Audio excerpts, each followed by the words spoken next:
মনে করেন আপনি একটা দৌড় প্রতিযোগিতায় দৌড়াচ্ছেন, কিন্তু আপনার চোখ বেঁধে দেওয়া হলো। আপনি দৌড়াচ্ছেন ঠিকই, কিন্তু জানেন না সামনে গর্ত আছে, বাঁক আছে নাকি দেয়াল। ফেসবুকে পিক্সেল ছাড়া অ্যাড দেওয়া ঠিক এরকম, চোখ বেঁধে দৌড়ানো।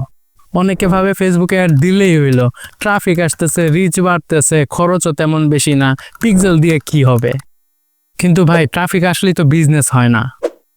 আপনি জানেনই না কে ক্লিক করলো, কে ওয়েবসাইটে গেল, কে অ্যাড টু কার্ট করলো, কে চেক আউট করে নাই। আর এই ইনফরমেশন ছাড়া আপনি আপনার বিজনেস সম্পর্কে কিছুই শিখছেন না। আর শিখা ছাড়া মার্কেটিং করা মানে হচ্ছে অন্ধকারে ঢিল ছোড়া, অনেকটা টাকা অপচয়ের মতো। তোর কি কইতেছি, অনেকের তো বাপের অনেক টাকা, অপচয় করলে কি হবে। যাক, যার বাপের টাকা নেই তার ইনফরমেশন দিই। ফেসবুক পিক্সেল হচ্ছে ছোট্ট একটা কোড, কিন্তু এটা আপনার পুরো ডিজিটাল বিজনেসের চোখ।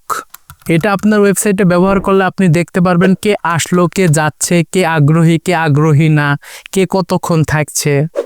এই তথ্যগুলো দিয়ে আপনি জানতে পারবেন আপনার কোন অ্যাড কাজ করছে আর কোন অ্যাডে টাকা অপচয় হচ্ছে। অনেকেই ভাবে পিক্সেল শুধু বড় কোম্পানির জন্য, কিন্তু আসলে যাদের বাজেট সীমিত, পিক্সেল তাদের জন্য লাইফলাইন। কারণ পিক্সেল আপনাকে শেখাচ্ছে কে আগ্রহী না, কে অ্যাড টু কার্ট করে রেখে চলে যাচ্ছে।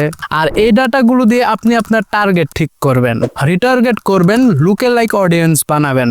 পিক্সেল ছাড়া এই সব কিছুই বন্ধ। মানে আপনি শুধু আন্দাজে অ্যাড দিচ্ছেন। বিজনেস মানে কল্পনা না, বিজনেস মানে ডাটার উপর ভর করে ডিসিশন নেওয়া। আর ফেসবুক পিক্সেল আপনাকে সেই ডাটা দেয় আপনার কাস্টমারদের বোঝার জন্য, আপনার অ্যাডকে অপটিমাইজড করার জন্য। এটা শুধু একটা কোড না, এটা আপনার বিজনেসের চোখ। তাই মনে রাখবেন, পিক্সেল ছাড়া অ্যাড রান মানে হচ্ছে চোখ বেঁধে দৌড়ানো, আর অন্ধভাবে দৌড়িয়ে আপনি কখনোই বিজয়ী হবেন না।